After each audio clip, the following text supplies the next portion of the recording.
نحمد ونصلی وسلم علی رسول الکریم. محترم ناظرین، رمضان مبارک کا آخری عشرہ، اور یہ جو آخری عشرہ ہے یہ انتہائی اہمیت کا حامل ہے.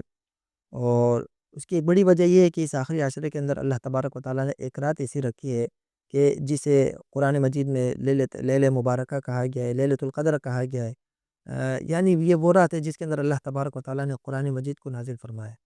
کہ اسی رات کو اللہ تبارک و تعالیٰ نے قرآن مجید میں ایک جگہ لیلۃ القدر کہا، اور پھر اللہ تبارک و تعالیٰ نے فرمایا ہے کہ لیلۃ القدر کیا ہے. فرمایا کہ لیلۃ القدر جو ہے وہ ہزار مہینوں سے افضل رات ہے. اور دوسری جگہ اللہ تبارک و تعالیٰ نے ارشاد فرمایا انا انزلناہ فی لیلۃ مبارکۃ، کہ ہم نے اس قرآن مجید کو اتارا ایسی رات میں جو مبارک رات ہے.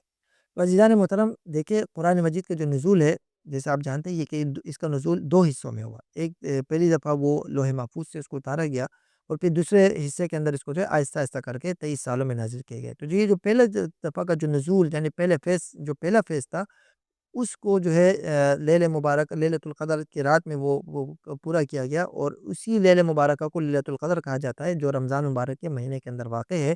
قرآن مجید میں اللہ تبارک و تعالیٰ نے خود فرمایا شہر رمضان الذی انزل فی القرآن، کہ رمضان کا جو مہینہ ہے اس کے اندر قرآن مجید کو نازل کیا گیا. اس سے مراد وہی لیلۃ القدر کی رات ہے.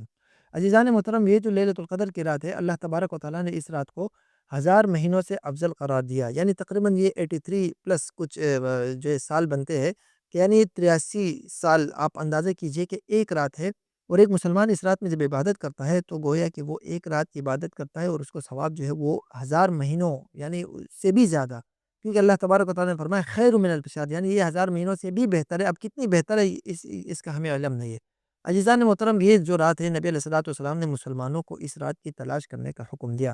اور یہ بھی فرمایا، اور اتنی آسانی فرما دی، فرمایا کہ آپ لوگ جو ہے اس کو تلاش کرو رمضان کے مہینے کے اندر، اور خاص طور پہ آخری عشرے میں. اور آخری عشرے میں بھی فرمایا کہ جو طاق رات ہے اس میں اس کو تلاش کرو. اور ایک اور حدیث بھی ہمارے سامنے موجود ہے جس میں نبی علیہ السلام جس سے یہ ثابت ہوتا ہے کہ نبی علیہ السلام کو جو ارشاد اس کا مفہوم ہے یہ کہ یہ جو لیلۃ القدر کی رات ہے یہ ہر سال تبدیل ہوتی رہتی ہے. یعنی ایسے نہیں کہ یہ جو ہے ایک ہی رات ہے اور ہر سال وہی رات ہے، یہ تبدیل ہوتی رہتی ہے. یعنی کبھی 21ویں رات ہو سکتی ہے، کبھی 23ویں ہو سکتی ہے، کبھی 27ویں، کبھی 25ویں.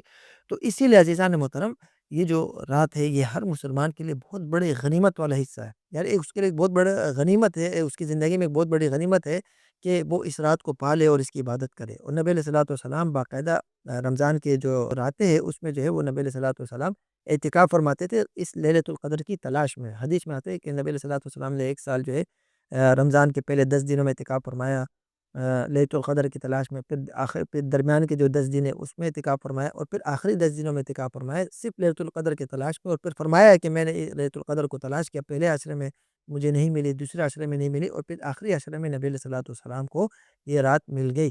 اور نبی علیہ الصلوۃ والسلام نے یہ بھی فرمایا، حدیث کا مفہوم ہے کہ مجھے اس رات کے بارے میں بتا دیا گیا تھا اور پھر اس کا علم مجھ سے اٹھا دیا گیا. یعنی اب پہلے نبی علیہ السلام کو بتا دیا گیا تھا کہ یہ کون سی رات ہے، اور پھر اللہ تبارک و تعالیٰ نے اس کا علم نبی علیہ السلام سے بلا دیا کہ وہ کون سی رات ہے. البتہ اتنا نبی علیہ السلام نے ضرور فرمایا کہ آپ لوگ اس کو آخری عشرے میں تلاش کرو، اور آخری عشرے کے طاق راتوں میں سے تلاش کرو. عزیزان محترم، دیکھیں یہ جو لیلۃ القدر ہے یہ ایک مسلمان کے لیے اس کی زندگی میں یہ ایک بہت بڑا موقع ہے. بہت بڑا موقع ہے کہ وہ ظاہر سی بات ہے ایک ہی رات ہے، لیکن اگر وہ اس ایک رات میں عبادت کرتا ہے تو گویا کہ وہ 83 سال کی عبادت کرتا ہے.